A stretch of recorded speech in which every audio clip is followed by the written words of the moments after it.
Today, the congressman who bragged to reporters, "I never quit." Today, that man called it quits with more than half his term remaining. And when he quit, he said this. Thank you from the bottom of my heart. We did our part. And when the stakes were the highest, we rose to the challenge. We were willing to risk it all, no matter the odds, no matter the personal cost. Simply put, we did the right thing. Simply put, we did the right thing. That is Kevin McCarthy's legacy, according to Kevin McCarthy.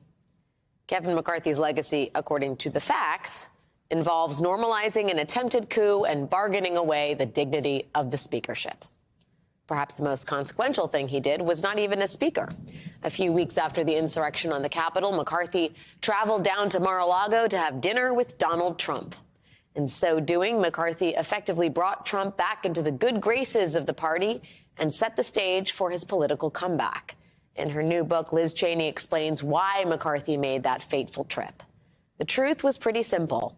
Kevin McCarthy went to Mar-a-Lago because his ability to raise money had dried up after January 6th. Kevin needed money. Trump had lists of small-dollar donors, but Kevin would have to go beg Trump for them. And in order to use those lists, Kevin would have to help Donald Trump cover up the stain of his assault on our democracy. It was a price Kevin McCarthy was willing to pay. Joining me now is Congressman Jamie Raskin, Democrat from Maryland, former member of the January 6th committee and ranking member of the House Oversight Committee. Congressman Raskin, thank you so much for being here tonight. I wonder what you make of Kevin McCarthy's closing words about his legacy. When the stakes were the highest, we rose to the challenge. Simply put, we did the right thing. What do you think of those? He did. Go ahead.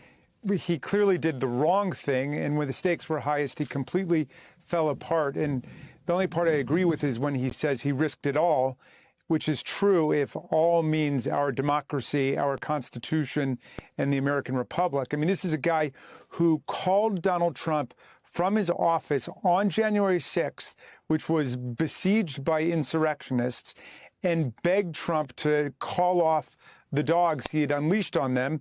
And Trump, true to form, said, "Oh, those are not my people. That's Antifa." And McCarthy knew they weren't. He said, "No, these are your people, Mr. President." And Trump said to him, "Well, maybe they just care a little bit more about a fair election than you do, Kevin." And unlike Liz Cheney and Adam Kinzinger and 8 other House Republicans who also lived through that experience, who voted to impeach Trump for inciting and leading that insurrection, Kevin McCarthy just put his tail between his legs and voted no.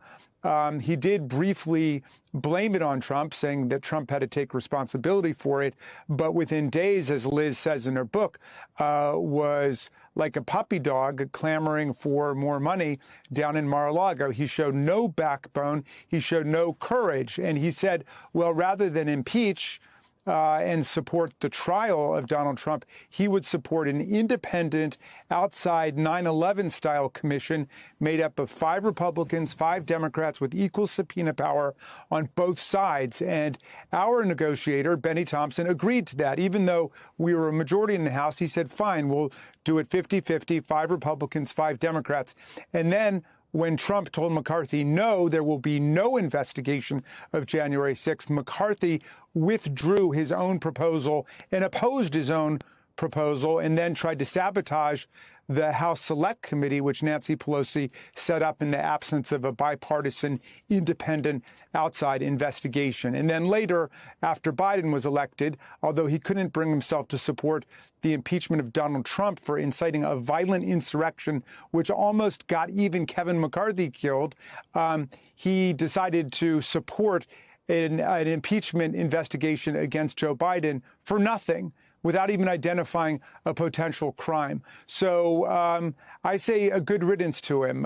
He did nothing for his country or his Constitution at its moment of crisis. You mentioned the House impeachment investigation into Joe Biden, and I believe House Republicans are preparing for an official vote on that next week.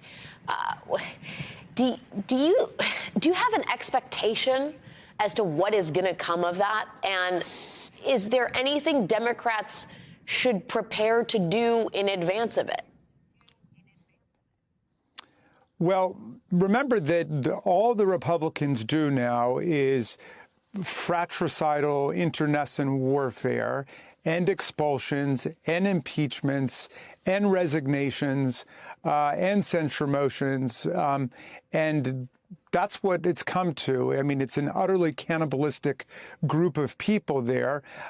So they're going after Joe Biden after 10 months of an investigation, which has produced overwhelming evidence that there's no crime, much less a crime at the level of a high crime and misdemeanor under the Constitution. They can't even identify what they're looking for anymore. It is, completely theater of the absurd. They have to get every Republican. We know Congressman Ken Buck, who's a serious lawyer who was head of the criminal division of the U.S. Attorney's Office in Colorado, is totally opposed to it. He's looked at it, and he knows they're not alleging a crime against Joe Biden, and there's no evidence. And, whatever you say about Hunter Biden, he's not president of the United States and has never been a public official, and he's already got a special counsel dealing with his case. So there's nothing there, and the serious lawyers know that. So we believe that, there are more than a dozen Republicans in Biden districts who will be thinking very hard about casting this vote. It could be a career-terminating event for them if they get pulled into it. The problem is the Republicans have nothing else going on, and they want to continue to build their political house of cards on an absolute mirage and an illusion.